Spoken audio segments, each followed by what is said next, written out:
Hey there, it's Lisa Danforth from Remote Working from Home, coming to you to chat a little bit about how to create an environment that's going to support your productivity throughout the day. How are you going to navigate those internal as well as external distractions that keep you from doing the work that you know that you need to do? You're sitting at your desk or you're sitting at your dining room table, maybe. How is it that we can minimize those distractions so that you can be more efficient and effective and not be working into the evenings and not be yelling at your kids or your spouse? Well, the first one I would dare say really is just communication, effective, clear communication, compassionate communication. Bring everyone on board and sit down and have a conversation. Things are shifting and changing. Invite the people that you're living with. If you have children, family, perhaps you're living with friends or your parents. Really have that conversation of what your needs are.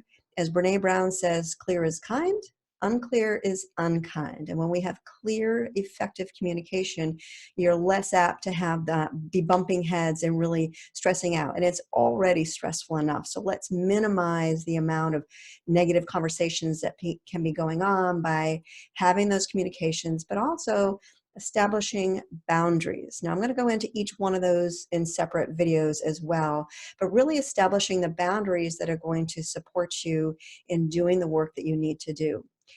Invite the people into the conversation around you and let them know what's going on. Listen, 2-year-olds, 3-year-olds can also join in on certain activities that will help you be productive, right? Maybe you need to time chunk some certain portions of the day where everyone in the family is reading or everyone in the family is organizing their desk, whatever it may be that you can do together so that everyone is joining in on it. That would be super helpful.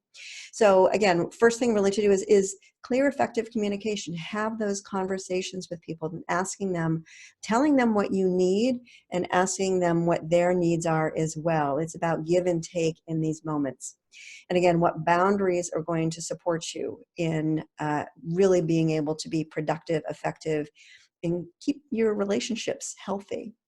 I would ask you, what one boundary could you put in place that would really be the biggest gain for yourself, right? So what boundary would work for you to let people know what's going on that would allow you to be productive? Another thing that you can do really is to make sure that you have, before you sit down and really do your work, make sure that you've gone to the bathroom, you've got a drink, you've got a snack. Turn off your phone, turn off all of the notifications on social media. One of the things that I have done, which has been super helpful for me, is taking all of my social media and messages on my phone on the first page, and I've actually just moved them to the second page. So it's an extra step to get to them. So I'm less apt to sort of pick up my phone and be distracted. But also, it's making it so that I don't see it. So it's not sort of like Pavlov's dog, and I see the little, oh, you've got 12 messages. Just those simple, easy things. Again, like in a video I put before, they don't need to be hard.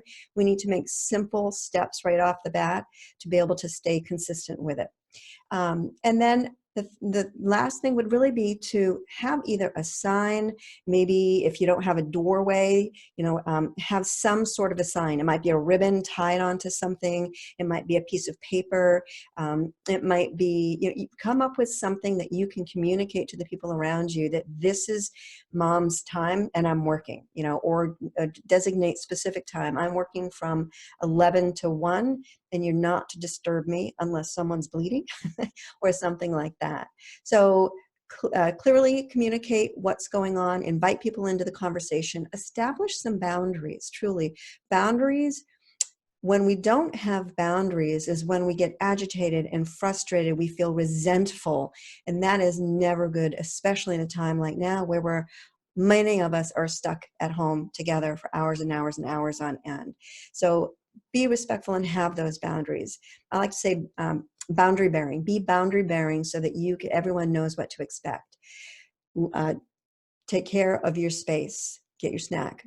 all of that. Set that up. What I like to do, what I like to call that is when I get squeezed, when I'm feeling like I need to do something or I don't want to be doing something, I will go and get a snack and I'll go and get a cup of tea and I may have to go to the bathroom or check my email.